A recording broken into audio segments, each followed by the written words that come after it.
Have you ever started a budget thinking, I am not going to spend a single penny on myself this month, only to end up ordering takeaway, buying things you didn't plan for, or completely giving up?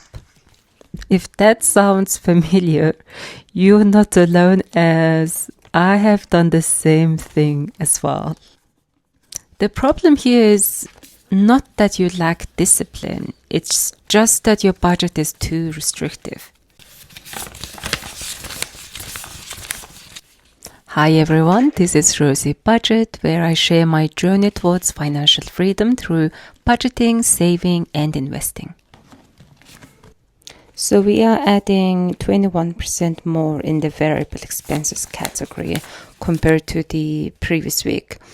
Let me know if you prefer I show it in actual pound amounts, but I think percentages are easier to compare. Anyway, coming back to the restricted budgeting topic.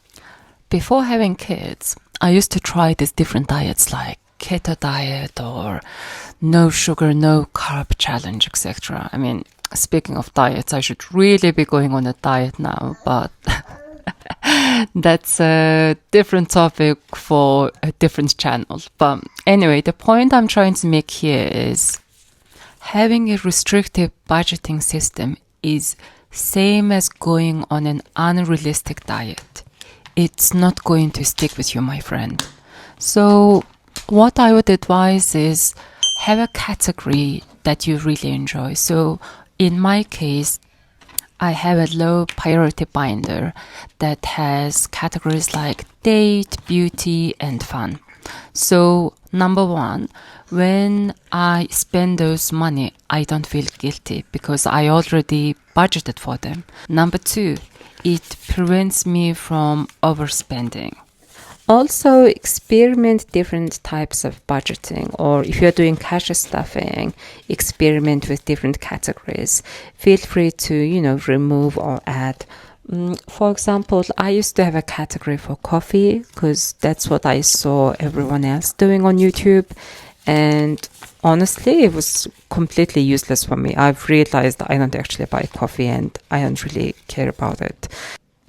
Anywho, coming back to our actual cash stuffing of the week, we are done with the low priority binder. So let's move on to the high priority binder, and we are stuffing 6% less compared to previous 2 weeks because I stuffed a little bit more in the variable expenses. This week we are also focusing on ISA only. I might change my tactic next month just to make sure we are adding a little bit more in each category in this binder. But so far we've made a great progress.